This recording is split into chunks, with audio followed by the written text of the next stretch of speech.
I could have had a very happy, successful relationship with some other men.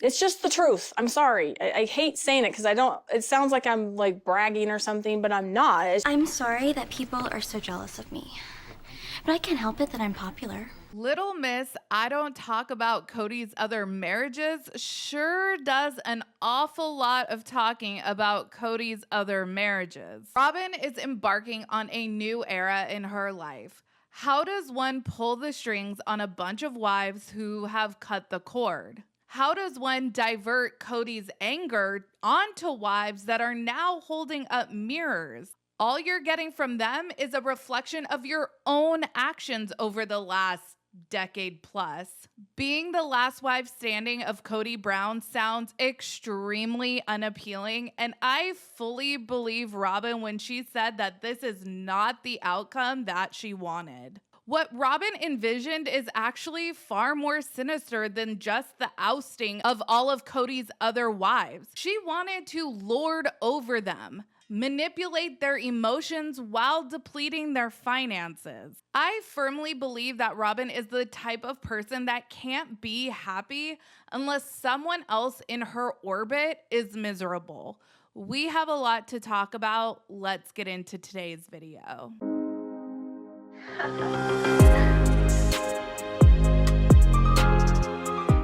Hey everyone, what's up? It's Sarah and welcome back to my channel. Before we jump into today's video, we need to hear from this video sponsor. So excited to talk to you all about the sponsor of today's video, Factor. Factor makes meeting your nutrition goals easier than ever by delivering fresh, never frozen, dietitian-approved meals right to your doorstep. Their team of gourmet chefs create each meal using only ingredients with integrity to help you feel your best all day long. Factor is now owned by HelloFresh, and with a wider array of meal plans to choose from, there's something for everyone. I love switching between brands, and now my listeners can enjoy both brands at a discount with me. Packaging is important, and Factor delivered my meals and my smoothies in secure packaging that stayed cold all day until I could get home and transfer the meals to my fridge. You can refresh your healthy habits without missing a beat. Factor has so many nutritious options for keeping my fridge well stocked, like smoothies and juices, perfect for easy snacking. As you guys know, my maternity leave just ended, so Factor is a great solution for me when I'm on the go, working from home, or at the office.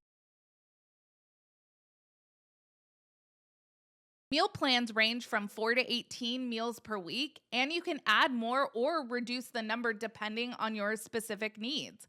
Plus, you can easily skip a week if you need to. Head to factor75.com or click the link below and use code realiteasquad50 to get 50% off your first Factor box. Again, that's factor75.com or click the link below and use code realiteasquad50 to get 50% off your first Factor box. Thank you, Factor, for sponsoring this video. We have watched for years as Robyn would say one thing and do another. Her actions never match her words, and as the old saying goes, actions speak louder than words. To say you want plural marriage and the big porch and just not contribute in any meaningful way to the enrichment or at least the homeostasis of the family unit would be one thing. To actively work to sow seeds of resentment and hard feelings with your husband, who is too dumb to notice because he thinks that you are the most loyal, all while proclaiming to want this big, happy family, that's quite diabolical. Robyn actively participated in the emotional abuse and manipulation that her sister wives and their kids suffered. Thank God the OG3 have wised up to all of the fuckery afoot. When the Browns lived in the Las Vegas cul-de-sac, all of the wives owned their own homes with Kody. And during this time, the Browns were still very much contributing to and living off of money coming out of the family fund. It was during this time that Mary, Janelle, and Christine all started getting involved in MLMs. They started generating quite a bit of money independently, separate from what the show was bringing in or anything that the family was doing collectively. Even so, they still contributed to the communal family bank account. It was also during this time in the cul-de-sac that Robyn pushed real hard to make My Sister Wife's Closet happen, which Kody admits during the pitch to investors they had already sunk quite a bit of family money into, all for the business to more or less become defunct before ever producing a profit. I know Robyn maintains that My Sister Wife's Closet is still a thing, but is it though? So the plan was for all the adults to sell their homes, which each wife had as an asset, and put all of that money into developing and building on Coyote Pass. But of course, they couldn't just move into the homes right away on the property. They knew that they would have to live separately for a period of time. Mary Janelle and Robyn rented homes while Christine decided to buy a home. So Janelle's moved twice. Rob will be moving twice. Really, I'm the only one that stayed put. Well, so you're the only one that bought, though. I'm the only one that bought. They're going to So probably that was have to- obviously like That the was wise choice. Yes, it's the wise choice, but we had to put a chunk of money down for a down payment. Christine decided to buy a home because, she just sold her home. But Robyn very cleverly and openly turns this into a negative thing Christine did, something that damaged the family's big picture. I feel really bad about buying. No, and that's kind of where I've been like crazy, is just like, I don't want to do this to the family. I don't want to do this to my kids. It's going to delay everything. Our family culture is just like eroding, and I can't contribute to that. And I feel like I'm contributing to that by agreeing at all or being okay at all with the idea of buying a house. Just circling back to what Aspen said, Christine did make the wise choice. And let this be a lesson to never take real estate advice from Robyn or Kody. There is a lot of reasons why renting is not financially advantageous. But of course, it is the reality for a lot of us if we don't have a huge chunk of money to put down as a down payment. Also, there is a segment of the population that just doesn't want to deal with the headaches that come with home ownership. However, when you rent, you don't get to write anything off on your taxes. You don't get any return on investment. You're paying every month and you don't own anything. You're never building any equity. I fully agree with Christine's decision to buy, and turns out it became an even better decision when it came time to leave Kody because it made making a clean break from Kody possible. Christine is saying how she feels kind of bad about buying because it did take a chunk of money out of the family fund, and Robyn is saying she would never be so selfish. She is a big picture kind of gal, and Kody, while he might be irritated that they're having this rent versus buying argument, he still recognizes that Robyn is an exemplary plural wife. She's supporting my big picture. She's being a good wife, a good plural wife. My eyes are rolling all the way back in my head. I don't think any of us are naive enough to buy that Robyn actually gives a shit if she's renting or buying. There has never been any time where Robyn has exemplified fiscal responsibility that we have seen. I mean, she's even said herself that she considers quality of life as equally important when talking about conserving resources. But I have to imagine that it was a point of contention between Christine and Kody, Christine's insistence on buying.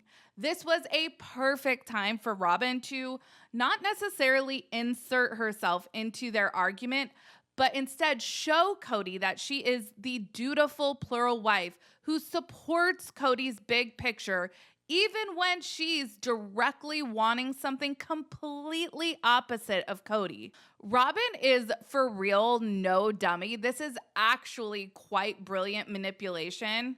I think Robs could give lessons in the art of negotiating if her intentions weren't completely fucking sinister. But Robyn is just the Brown family scapegoat. It gets frustrating. My mom calls me the Brown family scapegoat. I called my mom. She just kind of chuckled. She's like, Robyn, all they do is blame you for stuff. You're just their scapegoat. For all the problems going on in the family with the kids and the other wives, they all just blame Robyn. Marie, this isn't about you. Don't make it about you it's because not it's not. about you. We've It's had not kids who a have very dig. specifically No. blamed Robyn. There's been misunderstandings, and I've had to sit there and correct them. Life is so unfair when all you're trying to do is keep your eye on that ever elusive big picture. Robyn has laid herself down as the sacrificial lamb for all of the wives and kids to take their frustrations out on. She is a true martyr.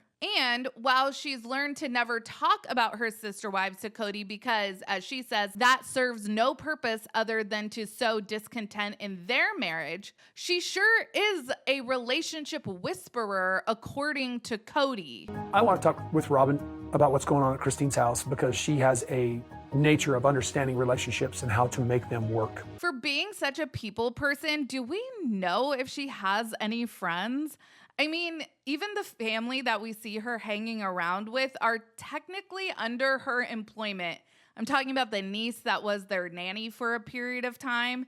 And this really isn't shade towards Robyn. I have like 2 friends, but I'm also not purporting to be this big people person. Aside from Robyn clearly sabotaging her sister wives' marriages like she did here with Christine, she also encourages them to hold out false hope. He says and does things that really make me hope sometimes. Like, oh, I need to go see Mary. Listen, he told me that we can be friends, He said that?